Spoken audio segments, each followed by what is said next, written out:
Hey guys, welcome back to my ambition. Hi everyone, it's Alex and Tiffany. oh, that was low key, Tiffany. Very calm today. Hi everyone, welcome back.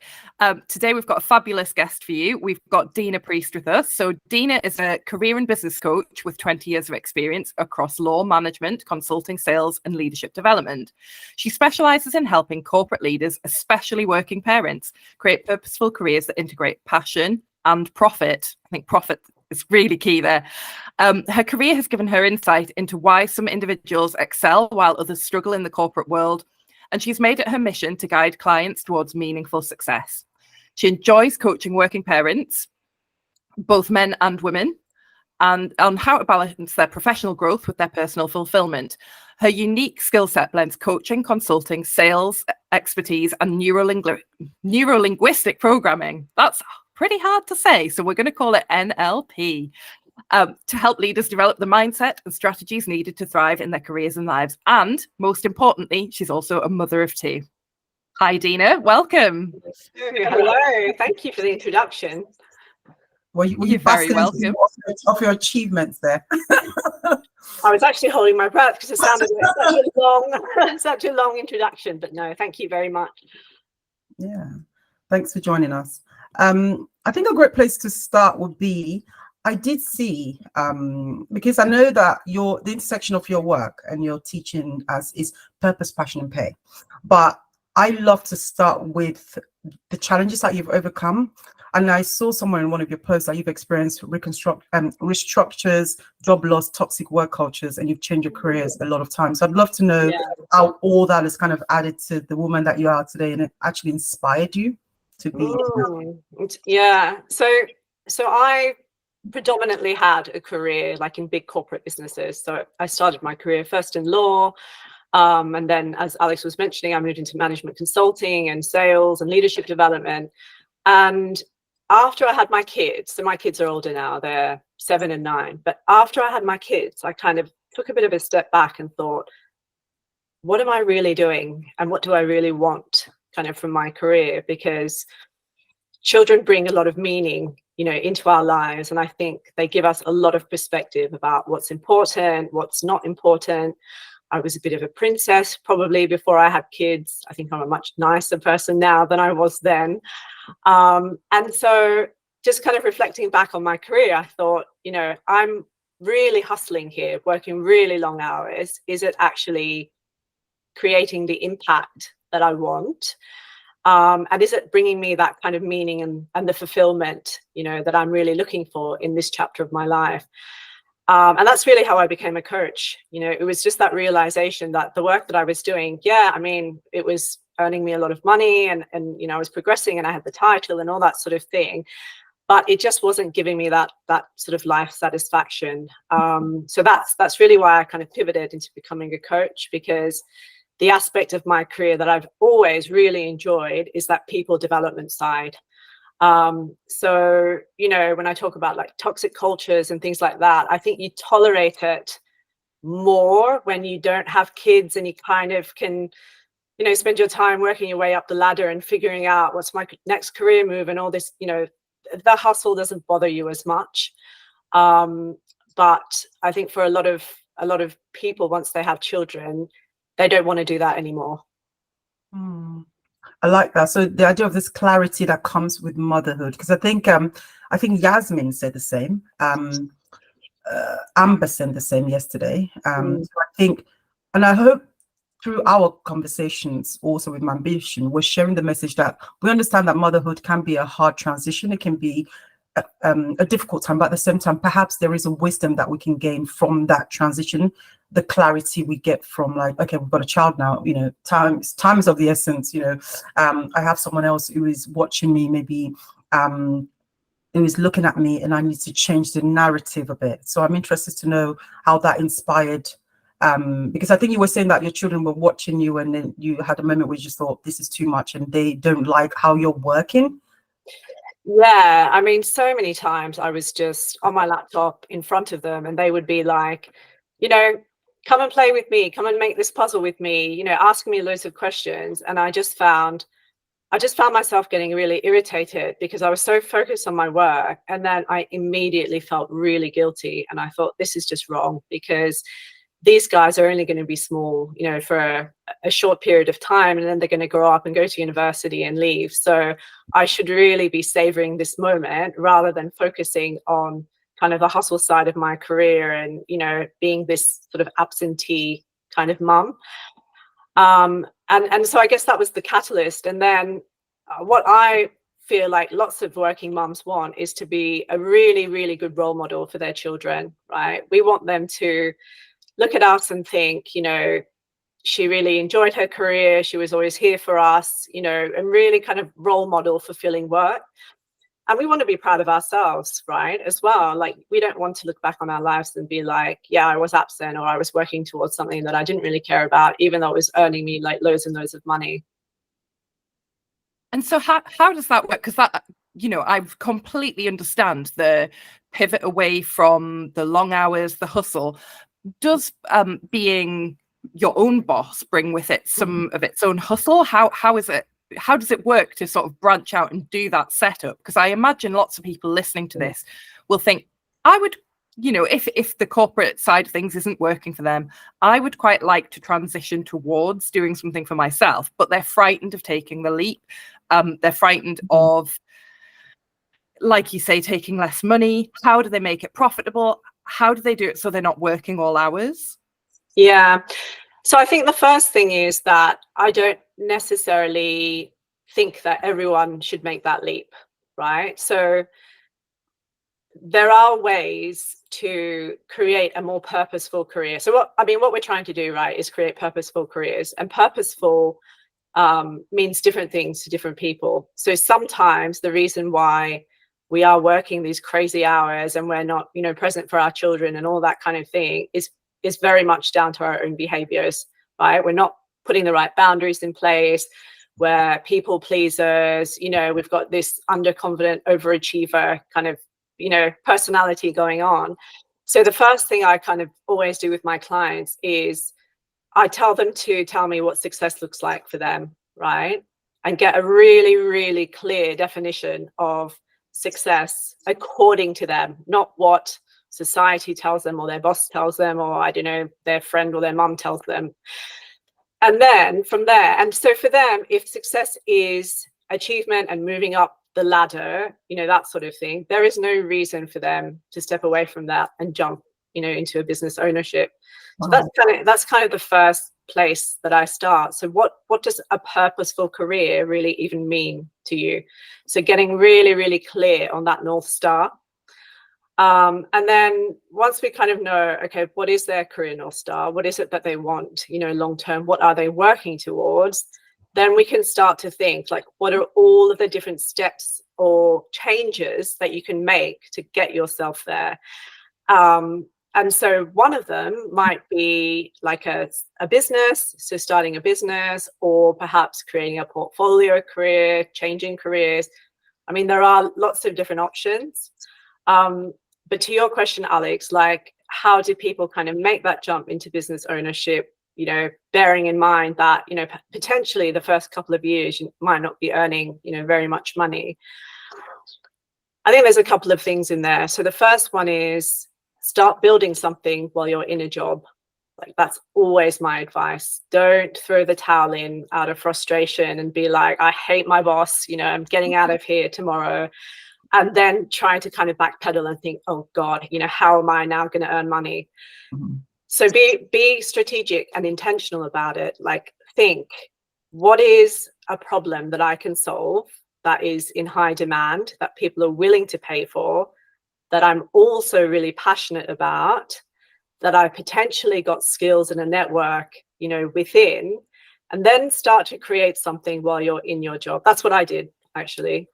Then when you feel like it's got a bit of teeth and it's starting to kind of take off, that's your time to then transition out of there. But I would say that's the first thing. And, you know, have a good sort of bank of savings as well, because, yeah, the first couple of years can be a bit hit and miss. I like, I like what you said there about starting on the side, because I think reality is people have bills to pay. Sometimes they might read an article that fires them up, and they're like, "Oh," but I don't know. If you have mouths to feed and you have responsibilities, and you've got to find a balance. And I think sometimes I'm all for entrepreneurship, but at the same time, I think there's a time and place. And sometimes people get frustrated by their job, and maybe they don't have a side thing. That's why they leave their job, and then they get this, this kind of disgruntled with the system that entrepreneurship doesn't work. But that's because they haven't. So what about if people say then that, how do I then discover my passion? Like, how, if I don't have a passion, I don't know what I like, I'm a mom, I'm busy. Would you have any advice on how they can start to, get clarity on that? Yeah, I mean, I feel like when you're a mom, it can be very hard to remember the person you were, right, before you had kids. Everywhere you go, you're, oh, this is so-and-so's mom. Like, you lose your identity a little bit. And also you're so tired, right? You're so tired, and you just can't think straight. So lots of coffee needed. But I think to really kind of take yourself back to when you were a kid, like, what were the things that you could just find yourself getting completely absorbed in, right? You'd spend hours and hours and hours just doing that one thing, or a couple of different sorts of things. So I think childhood is a really good prompt to the type of person that you are, and the types of things that you enjoy, and the hobbies that you used to get involved in. The other one is, like, think back through your career history and identify the things or the jobs or the tasks or the projects that you really, really enjoyed. What were you doing? What strengths were you using? What was the interest, in those particular things? And from that, you then start to find a theme. So, for instance, for me, because I had management roles when I was in consulting, I really loved the people development. I loved, like, nurturing and growing my teams and kind of coaching them and things like that, and also my clients. And that's actually what gave me the idea to become a coach. Really like that, because I think even at the point where people are really frustrated with a career or looking to make a move, that sort of introspection about which parts of the jobs they've liked is really helpful in defining where they need to go. I really like that. I'm writing notes as we talk. And also, what about the guilt side of it? For mothers who might feel like, oh no, but it sounds so nice to sit down and think about myself, but I can't.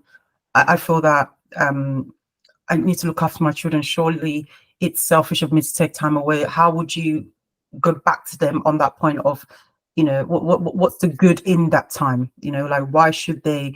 How can they rewire their thinking to make that space, or to maybe ruthlessly put themselves first in that way?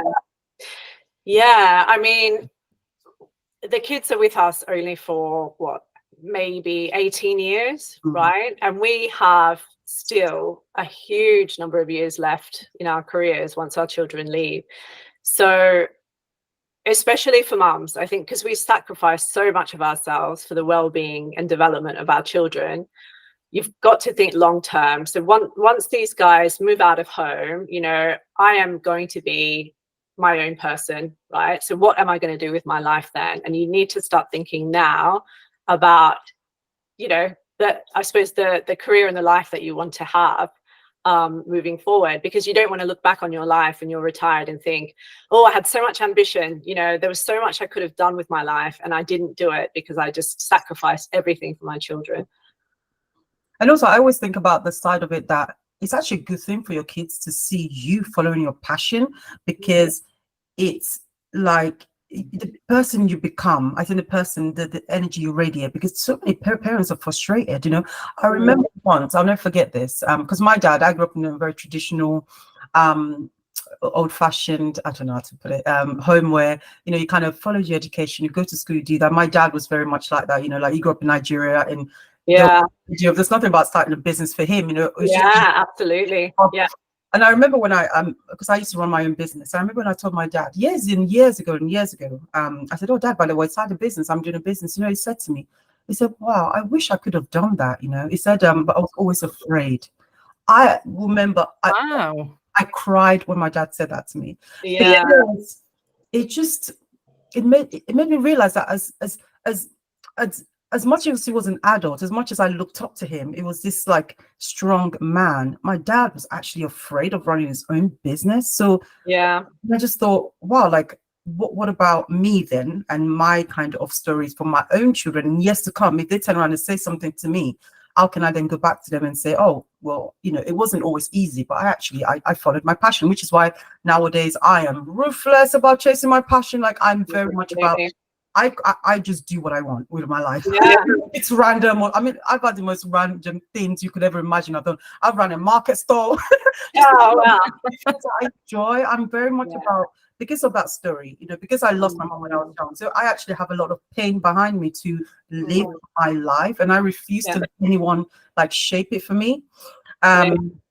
Yeah, that's exactly it, right? We don't want to have any regrets looking back on our lives. And you said it, Tiffany, the main thing is that we want our children to look at us and say, wow, they really, she really lived her passion. She really went for it, and that builds the courage in them to be able to follow the path that they might want to follow, further down the track. And also we make so many assumptions about, what are other people going to think? What's my mum going to think? What's my dad going to think? Or my friends going to think? In the end, people tend to be supportive, right? We're so influenced by what we think, other people's perceptions of us are going to be. It actually stifles our own kind of creativity and action. But yeah, I found most people were really supportive of me starting my own business. And like you said, people were like, I wish I could do the same. Yeah, I think as well, people are way less judgmental than you think, and you're also second guessing what they might think. You don't know, that is your projection. It's not necessarily what they actually think. But I love the stuff that you were saying about children and making sure that you're not living with that frustrated ambition. I think as well, it helps them to see you maybe as a whole human rather than just a mother. If they see you as when you see your parents, it's very hard to imagine they ever had a life before you. To an extent, you don't really see them as people, like they didn't really exist until you came along. And I think it helps them to see you as a more rounded human, to see that you have other passions and other things, and you don't just solely exist for them. And then the stuff you said about emptying, when you've got the empty nest, you don't want to have lost yourself completely. You do want to have that sense of self and not have to go through this process of finding yourself again. I feel like it's easier to do it now than at that point in your life. Yeah, absolutely agree. And I think also, the point you were saying about being your own person, we're teaching them by being our own people, having our own lives and our own careers, we're teaching them to also respect themselves. Right? Because if they always see their mum sacrificing absolutely everything for everyone all the time, they start to think that's the way they need to be. So by us being, I want to say, a little bit selfish, it's teaching them to also prioritize themselves going forward. I like that. And I like what you said about social media. Let's talk about social media. Okay. Let's open that can of worms, shall we? Because I just think it's such a, we live in a life now where in our society, everyone's online, we pretty much have a front seat to everyone's success. And, you look on LinkedIn, everyone's doing this, Facebook doing that. I suppose there's two perspectives of it. Number one is how do you kind of find, focus on yourself enough to have a healthy understanding of yourself and not just trying to be like other people or too busy watching what other people are doing and you don't even get started, right? And secondly, this idea of just not obviously people's successes and how it might influence you and actually make you feel as if maybe you're not good enough and it overwhelms you to even start. So I'd love to know how you use social media in your life to find the space. I think comparison of yourself to others on social media is like it can be crippling, right? And everybody's life looks so fancy and shiny, and one person, it looks like they're a millionaire, but actually they're not. It's just it's just a story that they've spun, right? So it's not reality is the first thing. But I think social media plays a really important role in all of our careers, because I mean, if you have a personal brand, which is what social media is really all about, you're basically future-proofing your career. More than ever before, I'd say that's really important, because when you're there, instead of sort of, articulating your value proposition one-to-one with people in the office or your clients, in person, you're basically telling the entire world, one-to-many, this is who I am, this is what I do, and positioning yourself as, a person of authority, a thought leader, that sort of thing. And it just catapults your career, right? Because, whether you're in a corporate role or a sort of employed role, or you're a business owner, it is a really smart strategy to have a strong personal brand on social media, especially now. Like, there's so many like layoffs in corporate, who was it the other week? I can't remember, but anyway, Tesla, Microsoft, everybody is basically cutting roles at the moment. You future-proof your career with a personal brand, because you're no longer relying on one employer to know you. You're actually getting your name out there in order to find future roles if you found yourself in a sort of layoff situation. So it's a useful platform, but you just got to make sure you're using it to your own, almost your own benefit. Use it to your own benefit, and don't worry about what other people are doing, because the comparison can really throw you off. Just bear in mind, like, what are you trying to achieve? What's important here? You're basically investing in your future by creating a personal brand, and just go for it. I like what you're saying there about not worrying about what other people are doing on there as well, because you do see a lot of, on LinkedIn, for example, a lot of people whose posts start the same way or all have a similar kind of sound to them. But I think what you're saying there is maintain a bit of authenticity and put yourself out there rather than what you think you should put out there. Absolutely. The more that you're authentic, the more people will buy into you, right? And there'll be people that don't buy into you. There'll be people like, who really don't like what you have to say and that sort of thing.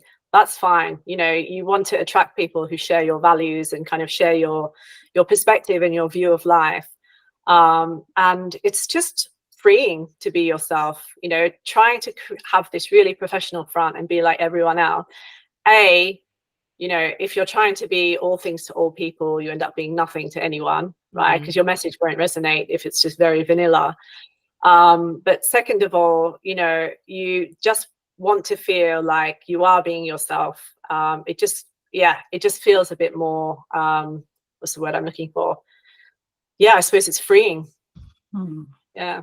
I'd love to know as well, Deena, how, because I'm thinking, let's say that, because I always find that with passion, because I love, number one, I love your message. I think that passion, paying profit, I just think that's everything. But at the same time, I think, there's a price to pay to find your passion. I always think, like, the price that you've paid to be the incredible woman that you are today is the restructures, the layoffs, the toxic environment, kind of built something in you now that perhaps you got to that point where you want to change your career. You just had to do it, right? Because you didn't allow fear to hold you back. Yeah. So you kind of know, like, for other people who might be a little bit afraid, or they might feel like, oh, sunken cost of, I've invested so many years in my career. Is there any small tips or strategies in which to help them overcome that fear, that discomfort, and just really?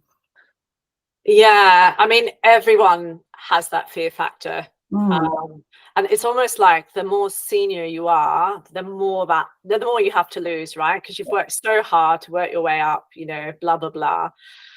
I think a good thing to do is to picture yourself when you're sort of 80 or 90 years old, and you're basically looking back on your life, right? What is the story that you want to tell yourself? Like, what's going to make you feel like you lived a really, really fulfilling life, that you can be proud of the person you were, you can be proud of the career, that you had, you can be proud of the mum that you were, right? And I think sometimes sort of that exercise can be quite awakening, because you suddenly think, oh, wow, this is really what I value in life, not, the money or the title or the blah, blah, blah. So I think values is a really, really important one. Like, what is really important to you in life? and are you living those values in your current career? And if you're not, what's going to happen? Are you just going to disengage further down the track? Are you going to burn out? Are you going to have regrets? Like, what's that going to look like for you? I like what you said about. Oh, sorry, I was going to say, I bet that really resonates with you, Tiffany, because Tiffany loves looking at things from a perspective of someone older. I love a dark kind of theme. It's like but I mean, it resonates with me as well. I think you've had me, Tiffany has enabled me to reflect like that as well, in terms of looking back with the perspective, looking back at the difficult times that you go through as a parent, and realizing, putting yourself in the shoes of somebody whose kids are all grown up, have moved away from home, and thinking this is like, we're in the good old days, we're in the bit that they're going to reminisce about, and think, oh, wasn't it so amazing when the kids were at home, and probably reflect on the period of growth in their career as a really exciting time as well. But like you say, only if you take the time to have a career that you enjoy and find some purpose in. Otherwise, they're going to kind of look back at that as just totally peripheral. They didn't, and have probably regrets as well, which you really don't want to be ending up with. Yeah, but fear really drives bad decision making generally, and it just really cripples people. So it's always worth being aware. Actually, it's worth being aware, like, what sits behind that fear. Usually it's really limiting beliefs, like, oh, I'm not good enough, I'm not smart enough, I'm not pretty enough, I'm not, capable enough, all this kind of thing kind of sits behind that fear a lot of the time. And how do people cut through that? Is that working on their self-development? Is it just that you have to steel yourself and feel the fear and do it anyway? What are the steps people can take? Because Tiffany and I are fans of feel the fear and do it anyway. And we're also fans of the kind of self-reflection and self-development. But I know that some people find it more difficult, let's say. Yeah, I mean, as the old cliche goes, like, nothing happens when you're sitting in your comfort zone, right? You don't progress, you don't get very far. So I think, yes, definitely there's an element of, you've just got to push through the fear, and you've just got to do it. And when you start to do it and you see that you're getting results and it's working, then your confidence starts to really build, and then you continue and you take the next step and the next step. So that's kind of one part of it. I think the other part is you need to have a really, really clear vision. So what is it that you're working towards, and why? The Simon Sinek, like, why? If you can answer why something is important to you, and why you're working towards something, and you've got conviction in that why, then it's so much more motivating. And I think a lot of the time that's the problem in our jobs, right? We're not really bought into why we're working towards a specific goal for the business. That doesn't resonate with us. Yeah, I like I love a lot of what you said about that. It's going back to that, even the deathbed thing. I know it's so dark, but I often find that human beings, we don't appreciate how fleeting life is. We say it, but it's not until something happens. That's okay, I've had enough now. And you often find, which is why people do like what's that list people make maybe towards the end of their life? Isn't that insane that it's only when time is limited you actually better start getting together. Until you do, there's no sense of urgency, there's no sense of so I like what you said about sitting and just thinking about you on your deathbed and what would have mattered to you and what would you have wanted your life to become. I also, what about the part about imposter syndrome, though, in terms of maybe how that could play a part in people being afraid of making that transition? Yeah, imposter syndrome is a funny one, isn't it? Because it can actually be a really good thing, because if you feel like an imposter, generally it's indicative that you really want to do something, but something's holding you back. You don't believe in yourself, right? So it can actually be motivating for people if they channel that imposter syndrome into a more positive kind of thing. So tell themselves, rather than, oh, I'm you know, what am I doing here? I'm never going to be good at this. You know, other people have the entrepreneurship gene, but I don't have it. You know, if you start telling yourself these stories, then you're just going to shrink. If you try and reverse or reframe them and tell yourself, okay, I don't have any entrepreneurs in my family and I don't have that role modeling, but when I was a kid, I had a lemonade stand, right? And I made like £100. So one of those. Yeah, you know, and start to find those examples and just build yourself up. But you know what's funny about imposter syndrome? It's actually the most capable people are the ones that feel like imposters. Wow, it's really strange. Yeah, it's something where you just need to sit in it. Yeah. I think you know. Sorry, go ahead.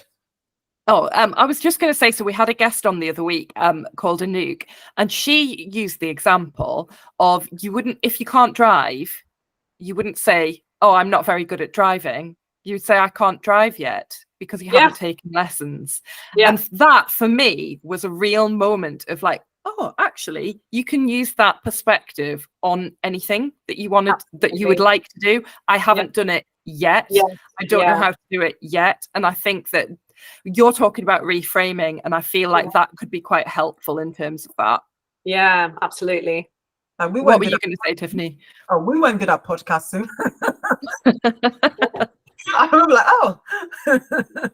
But I suppose we had to do it, and we had to do the first one. I remember our first one, Alex, we spoke about this the other day, how we're just like, well, we're going to ask this lady, Sarah. Yeah, we were so nervous about it as well. And we were nervous about the whole thing of starting a podcast, even though we really wanted to do it. And we did a lot of sort of fake action first of planning. What could we talk about? Planning. And that went on for probably a couple of months, whereas we could have just got going. And then we felt like imposters and like, will anyone listen? And we've got people listening. So it's funny because when I started posting on LinkedIn, I felt like an imposter as well. And I think like loads of people can relate to this, right? You always think like, who's going to listen to me? And, you know, all this kind of thing. And but yeah, you just do it. And after a while, you get so used to it that it doesn't even, it just doesn't faze you. I mean, it is amazing. Oh, go ahead, Tiffany. Your turn. Where does your confidence come from?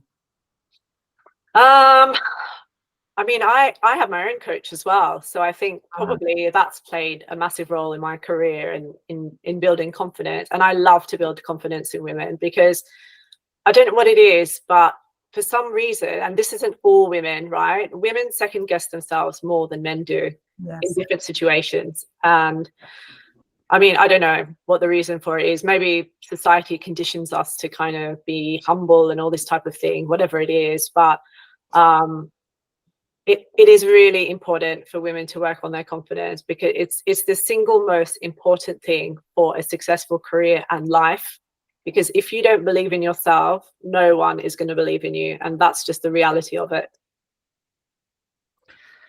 So being from the Northeast, we have a phrase here it's basically called shy Ben's getting out, which is like, it's like if you don't ask, you don't get. And I feel like there is a little bit of an attitude in the Northeast of just ask them, what's the worst that can happen? Deena, do you know what Burns is? Burns is like a baby, babies, right? Or children. Children. So shy children get out, get nothing. Okay. And that's like a standard local phrase here. So I feel like there is a little bit of you've got to ask, even if you think the answer is going to be no, that you should take. So there's a little bit of like local chip on the shoulder kind of attitude there that I think does inspire a bit of confidence and is something that people reflect back on. But I definitely think you're right about women lacking in confidence and also how important it is to develop that confidence. I think as well that people are often hung up on the fact if they're confident or they're not, rather than seeing it as something that is actually you're perfectly capable of developing that confidence. And actually the things that you're saying about posting on LinkedIn, for example, that now you don't think about it. You develop Yeah. that confidence through doing the thing. Even, Yeah.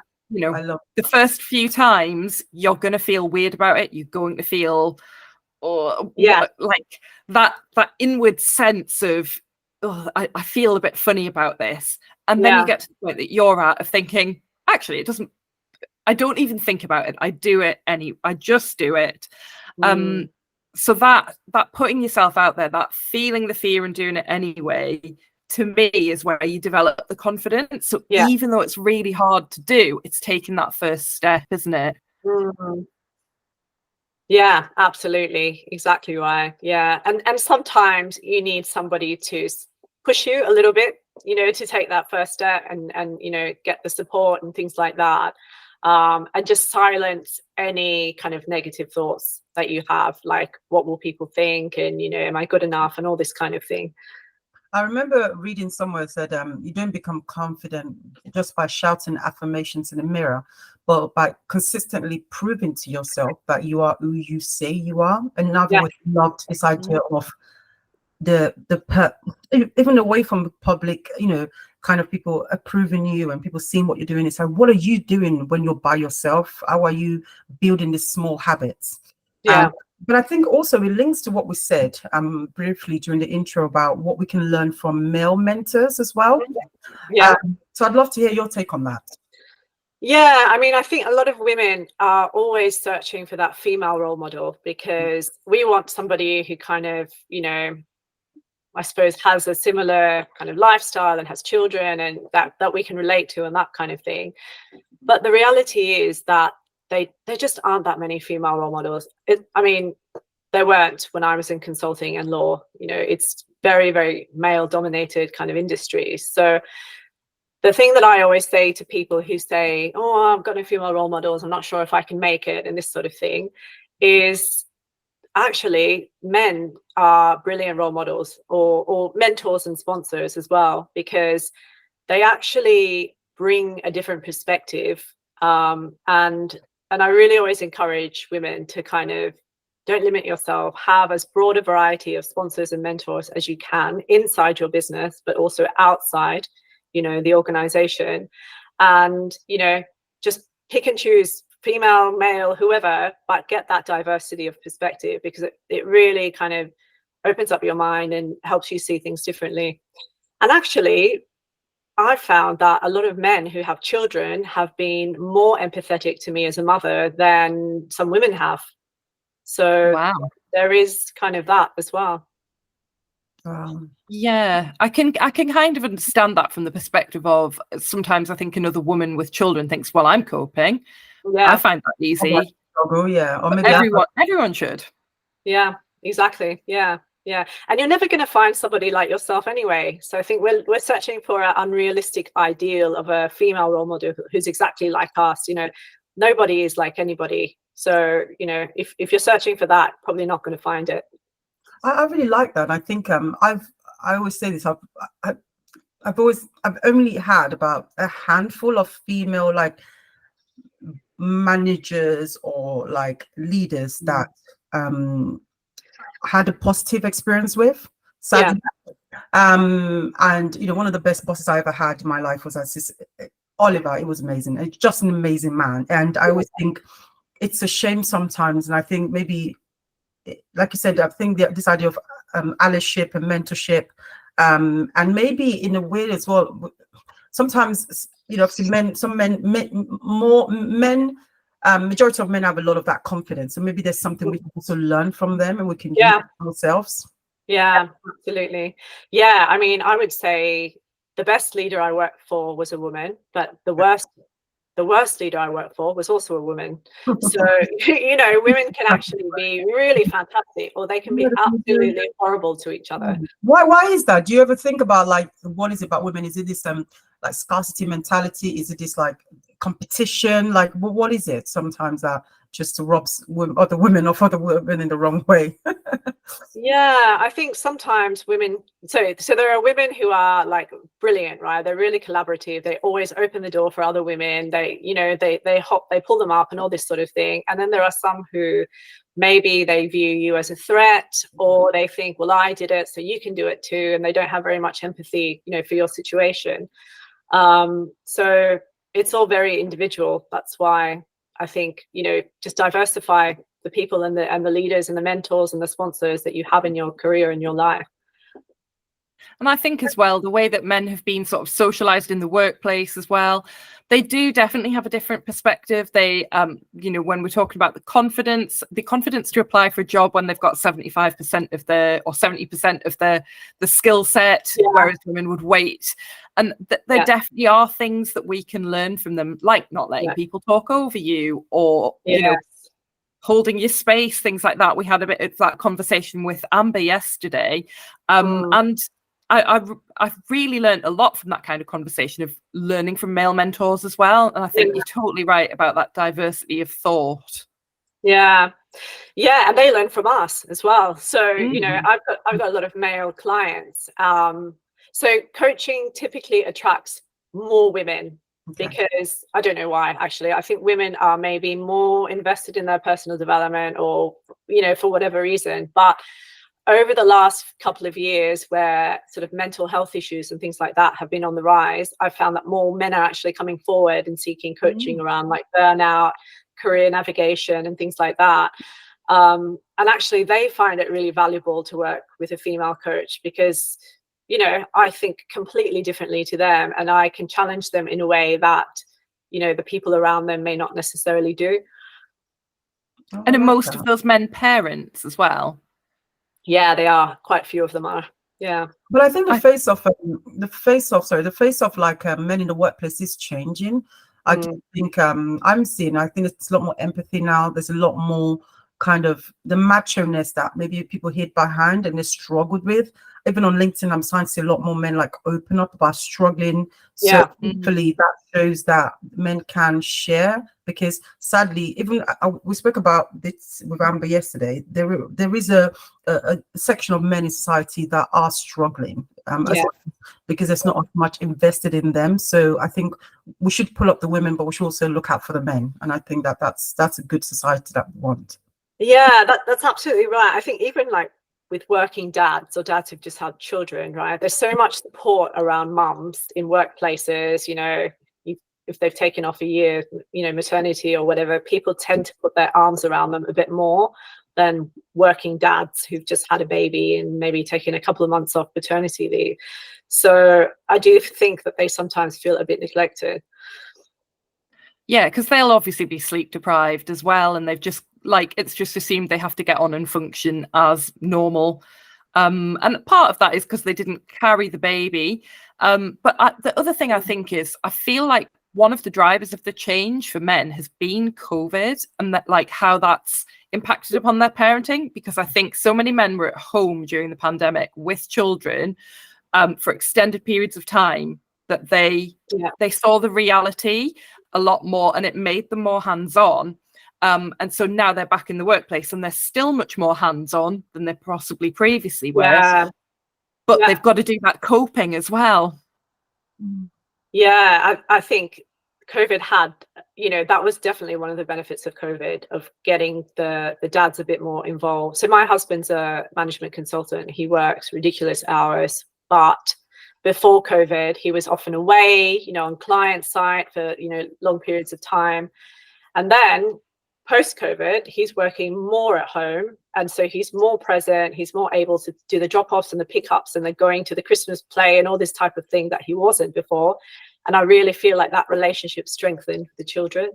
Yes. And it's been brilliant for me, because I could do with the help. Yeah, they had to be some sort of upside of COVID, didn't they? Exactly. Yeah. Let's talk about the profit, because obviously, you know, another aspect of your teaching is the profit. Yeah. And I think we spoke to Amber a bit yesterday about how women can What about the women who want to stay in a job, but they just want to add, they want to be more valuable in their work so that they can get paid more? Would you have any advice for women to do that?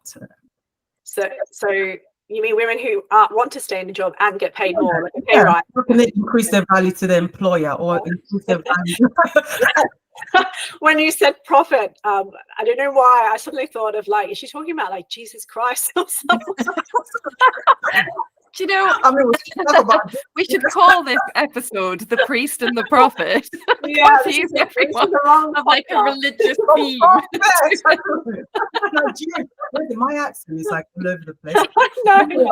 I'm like Nigerian mixed with London mixed with a bit of this northeast. Oh, never mind.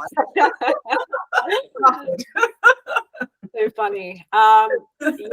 So for those who are, so women are, not all women, but some women can be very bad at asking for more money, right? Whether it's in an employed role and they're trying to kind of negotiate more money or get a promotion, or even as business owners, right? They kind of play their fees down, give things away for free and all this type of thing. No, none of that, right? No. Know what you're worth. Yeah, know what you're worth. Do your research, you know, find out what's your market value, have a very strong value proposition about why, you know, you're very good at what you do and you deserve more money, and then just ask for it. Wow. It's the last part that people don't do. They don't ask. They expect that someone's just going to come and hand them, you know, a pay rise because of their fantastic performance. Nobody does that, right? Like, businesses will try and get away with whatever they can by not paying you, you know, what you're worth and what you deserve. So yeah, you just kind of have to back yourself and you have to ask for it. Otherwise, it's not just going to magically kind of appear. And I see in recruitment all the time. I mean, the amount of time I have a conversation with, I mean, typically men, they will say, so what the sort of salary you're looking for? Oh, they just say like, I'll just pick out a number. A lot of times they do like, 150K. And they're just like, you know, and that's it. That's 150K. And I'm like, oh, okay.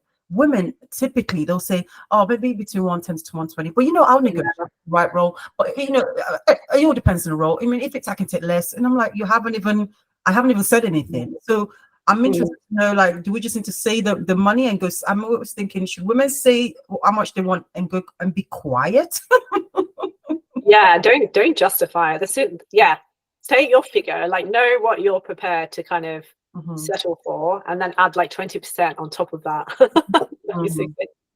to make sure that you've got like negotiation, you know, room for negotiation, basically. I saw someone post about on LinkedIn. She's quite a leader, a senior woman in cybersecurity, how women can negotiate. And I loved it because she actually gave tips. She said, like what you said about ask for more than you would accept, so that in case they go down, you can almost seem like, oh, yeah, I'll negotiate. And then she said something about, tell the recruiter, the person you're working with, that, okay, fine. If let's say you start off with 140 and they're trying to go down to 130. You can say, look, if you go back to them and say 125, let them know that I'll accept that 125. Because that sort of statement about go back to them and say this, I'll then accept, actually gives them some sort of appreciation that you have leadership qualities as well, where you've given them the set figure and then said, I will accept that. You don't need to then come back to me and then negotiate again. An interesting use of phrase. Interesting. Yeah, I think loads of women don't negotiate their salary at all. They kind of just take the first thing that's offered to them because they feel like they need to be grateful that they've even been given a job, right? I think that people who negotiate are actually more respected, and businesses expect you to negotiate. I think it's this idea of being nice as well. I've seen it, like you feel like people will like you because you're nice, or they might, like if you're really nice and everyone will help you and everyone will be nice to you, and but I find actually sometimes people respect you less when you're really nice. Yeah. Also, I think it's probably the barrier of having that difficult conversation. You know, that's what you have to have, a conversation you're uncomfortable with to get to the pay rise, to negotiate. So for some of them, maybe they're just that afraid of having a difficult conversation that they don't want to go there, and they'd rather take less money, even though that conversation is going to last a couple of minutes and then you're on the other side of it. You've got to keep the kind of goal in mind when you're doing that. Yeah, but I think hiring managers expect that back and forth in negotiation. So I think that it could actually be bad for your career not to negotiate, because you're, like you were saying before, you're setting the tone that you're just a yes person, and you're just going to say yes and be really agreeable to whatever sort of comes your way. And that's not really demonstrating leadership. Are there, because obviously one thing I like about you, Deena, so I even the way you answered about I can ask for more I can ask for more money, you're like, yes, just ask, like you're just like so convicted about what you're talking about. Where does that come from? I mean, are there any books that you've read and allowed you to see a new way of thinking and looking at your life and your career? Or are there any books you would recommend for women who want to have this kind of work confidence, this thing you have? I can't explain it. It's a thing, right? I think it is just a thing, honestly. It's not a book or anything like that. It's probably the book of life that I've made up. Sometimes books that you read like can give you some ideas, or challenge your thinking, or maybe look at work differently, or look at life differently. Yeah. Up to you. Honestly, I would say the most potent thing to do is to not read a book. It's just to get out there and start socializing with diverse people. Like, get yourself out of the echo chamber of whatever employed role you're in, and just start to meet people from other countries, other religions, other walks of life, people who are maybe not in corporate and doing businesses, or vice versa. If you're a business owner, people in corporate, and just, I think that in itself is enough to kind of, shake up your thinking a little bit. Okay, just live life. live life, yeah. Love it. Is there anything else that you would advise our working mothers on this conversation? I think the main thing is just, if you're an ambitious person and you want to have your own career, like, just think about, what does good look like? So what's going to make you feel like you have a purposeful, meaningful career? And then, know what you value. So what are your values? Know your strengths, know your interests, and then just start to work your way from where you are to where you need to be, and just break it down, right, into small steps. Because, you don't want to look back on your life with any regrets. And mums have so much to bring, to whether it's the corporate world or the business world. They just need to believe in themselves and back themselves to do it. Love it. Love it. Thank you so much. Where can people find you, Deena? Where can people find me? I'd probably say LinkedIn. So just search Deena Priest. I think I'm probably the only one on there, so you should be able to find me. Yeah. Great. Thank you so much. Thank you so much. Thanks, guys. It's been really, really interesting. I've enjoyed it. I've written so many notes. I'm going to employ some of these steps. But thank you for sharing your wisdom with everyone. No, thank you for having me. Thank you, everyone. Have a good one. Take care. Thanks, guys. Bye.